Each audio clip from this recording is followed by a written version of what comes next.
So this story has been trending of a young man by the name of Hilary Todson who was said to have been thrown down a 3-story building in Port Harcourt, all because he was gay. From what we know, it was said that Hilary had traveled from Owerri to Port Harcourt to meet somebody who was supposed to be his friend. It's not clear if he had met this person before, but there's a chance that he was most likely familiar with this person, maybe online or maybe they had seen in the past. But on getting to this said place in Port Harcourt, Hilary discovered that these people really were not his friends and did not have his best interests at heart. It turned out that there were people who wanted to hurt him, and in the process, somewhere along the line, he was robbed. Some sources allege that he was actually raped. His mobile phone was stolen, his bank account was wiped, and in the midst of this misfortune, he was thrown down a 3-story building where he sustained serious injuries that affected his spinal cord. This keto incident, as it's being called, happened in July of 2025. Somewhere in July, and from then on, July, August, September, October, it was said that Hilary was in the hospital fighting for his life, undergoing multiple surgeries to fix what had been broken, which they said was a lot.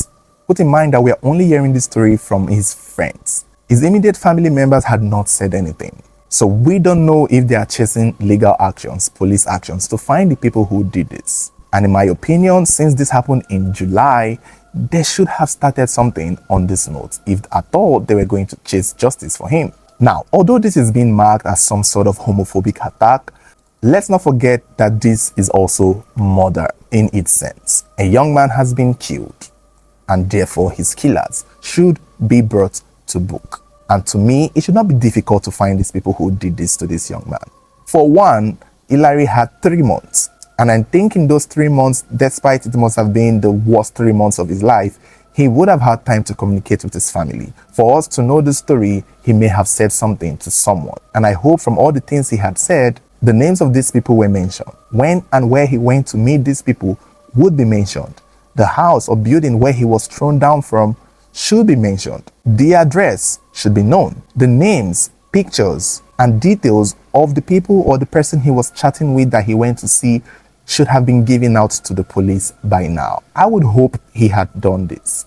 I don't see a world where you go and meet somebody and not at least know their name, know what they look like, know their social media accounts. If for some reason he has met this person before, even better. Even though this is the first time he's meeting this person, he should at least have enough details to his memory that would help the police find these people. And from a particular source, we got to learn that when he jumped down the 3-story building, it was these people who called his family to come get him. It is even possible that they were the ones who took him to the hospital in Port Harcourt before the family came and took him to Owerri. But it's not clear. It's unclear. From what I heard, they said that they called to come and pick him. It is possible that Hilary was thrown down. He crawled his way to a street where he gave somebody a phone number and had to ask for help somehow all by himself. Some sources said he took himself to the hospital, basically. Some sources said it was the people who killed him or who attacked him that made the call. And if they were the ones, I would assume the family would have the phone numbers of these people who made the call to come get him. Because one thing is a fact, the people who did this are not ghosts or spirits. They are human beings, flesh and blood. If they stole money from him, that money can be traced. Since he was coming from Owerri to see them and he's a student, I want to assume they gave him transport money and sent him money. So therefore, I would suggest the family check his bank account to see where the money came from or where the money went to. Even his social media accounts could give information about these people. If he wasn't chatting with them on WhatsApp, he was most likely chatting with them on Snapchat or Facebook or Instagram or even TikTok. But his Instagram and Facebook seem to look suspicious in a way where his pictures are cleared. Not a single photo of him is left in his social media pages, his Facebook and Instagram, apart from his highlights. Some people are saying it's the people who set him up, the attackers who deleted his pictures, but I don't believe so. I don't think it will make sense. It's not usually in the nature of these people to do this, unless maybe they plan to use that account for Yahoo in the future. Maybe they try to hijack it. That is also a plausibility. But I believe Hilary himself would have been the one who have done those pictures, because they say he's a private person, and clearly this story going around about his private life that he has kept so private is not something he would have loved per se, and I guess it was something he was most likely avoiding, and I think that would have led him to delete his pictures, because I don't see any reason why the killers would want to delete his pictures in that moment. Now, I have a theory regarding this incident. I don't believe he was thrown down in that sense. If he was thrown down, it would have most likely been a big fight. Because he's not a smallish, is no offense, but he's not a James Brown. He is a grown man with big body. So I think for them to want to attack him like this, he would have fought back. That is what I believe. And in the process, fallen over the building, or in the process of running, that was what could have happened. But I don't think it was something that these people deliberately carried him and threw him down, because in such a setup incident like this, it is more beneficial for them to have him alive. What these people usually do is hold their victim, hold them hostage, film them, record them, and threaten to send the images and videos to their family members on their social media, on their Facebook, Instagram, even WhatsApp, for the purpose of getting more things from them, for the purpose of getting more money, for the purpose of even having their family pay a ransom. And I believe in that sense and in the nature of such attacks, Hillary would have fought back. Hillary would have refused. Hillary would have not been a punk. He would have chosen to rather fight his way out of it than let these people expose him to his family or friends or on social media in a way that would embarrass him. And I can imagine that being the case. And I think in the process of fighting back, the incident happens. And maybe then that was where they tried to see what they can do. And when they realized that the injury is beyond them, they literally had to send him back to his people. Because throwing him down the stairs deliberately, I don't know. If it's a 3-story building, I want to assume it's a multiple apartment complex where there are other people and neighbors who would have seen or heard something. Which, by the way, if you remember this incident and you live in Port Harcourt, if you live in the house where somebody was thrown down a 3rd floor in your compound, reach out to us, because wherever they threw him down from, people in that compound, people who live there or people who lodge there, if it's a shortlet, would have seen or heard something. It's an apartment where somebody lives in that house where he was thrown down from. We can easily know who those people were, because now they've killed somebody. The young man you threw down from a 3-story building is dead now. It's such an unfortunate incident. It's a very tragic incident. But my go-to regarding this story, my hope is the family are able to look past the sexuality aspect and fight for justice. It shouldn't be a thing as we usually see when somebody who gets killed in a hotel turns out to be a prostitute, and the family would not fight for justice because, oh, the daughter was a prostitute. Or somebody in this case who was killed and it turns out the person was gay. Oh, we're not going to fight for justice because it's embarrassing, it's a shame to our family. We don't have this. I really hope the family of this young man look past the barrier and try their best to find the people who did this to him, because there is no reason why your son, who you've been fighting for his life for 3 months, paying millions to do multiple correctional surgery, is dead now, and the killers or the people who did this to him are sipping champagne somewhere. They should be panicking. They should be trying to run out of the country right now. They should be miserable. They should be afraid. And if they stole his mobile phone, trace it. I'm certain he's using an iPhone. Get his IME number and find it.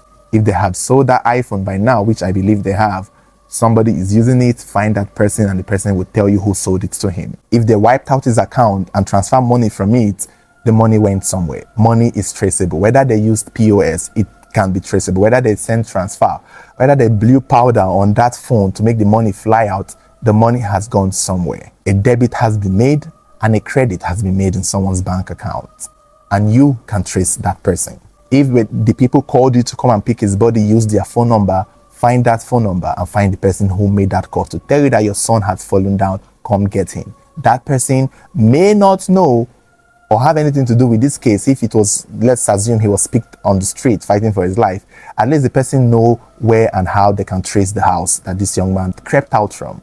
I hope and I pray that this young man was able to give enough information to his family or anyone at all to help find the people who did this to him. It's just unfortunate he's one of those people they say lives a low-key life, a private life, and clearly people like that would rather die than have this come out. I would say that is why I believe he most likely took down his photograph from his social media, because he most likely knew that he was going to die. And rather than have this be how he is remembered, a gay man killed by homophobic people, he would rather not. But unfortunately, the story is out. Unfortunately, that is the narrative. And if that is the case, then something got to be done. And the only thing that can be done now is to find the people who did this to him. Because this is murder. Whether you like it or not, this is murder. And also robbery. And if the claim that he was raped is true, and rape. And I'm not going to lie to you, the rape part, if for some reason it's true, then is this really a homophobic attack? Looks like it's going to have to be his fellow homosexual who would have done this to him. So does that count as homophobic attack if it was another gay man who did this to him? Here's the thing, I will just say this. I think whether we like it or not, there are bad people everywhere. Straight men have been known to invite straight women to hotels, rape them, rob them, kill them. But it is always treated as what it is, murder case, and investigated as such. So if a gay man is lured to a place and the same thing is done to him, raped, robbed, and killed, it should be treated as murder too. It's not different. We always feel that, as a homophobic attack, he was killed because he was gay. I don't necessarily think that was the case. I just think these are gay people who are criminals. Because whether we like it or not, just because somebody is gay doesn't mean they're a good person, doesn't mean they're a saint. In every society, in every community, amongst men, there are good men, bad men. There are good straight men, bad straight men. There are good women, there are bad women. There are good white people, there are bad white people. So therefore, I believe that there are good gay people and there are also bad gay people who are criminals, who are thieves, who are killers, who are rapists. And on that note, it's not about their sexuality, but rather who they are. These are criminals. These are thieves. These are murderers who did this to this young man. Just because he happens to be who he is doesn't dilute or limit or dismiss the fact that this was murder. This is murder. They killed somebody. Lock them up. Find them and lock them up. And I believe there are so many ways these people can be found. And I really hope his parents and his family are doing their best to trace and find these people. I really hope they do so. I hope they don't stay quiet and cover their face in shame because they are embarrassed of him. I really hope they don't, because we've seen multiple stories like this and it's usually what families usually do. They will stay quiet, keep it low, and not do anything and hope everybody moves on and justice is never served. And the killers continue to soar and attack again. I hope the family really pushes and fight for justice for this young man. I hope so.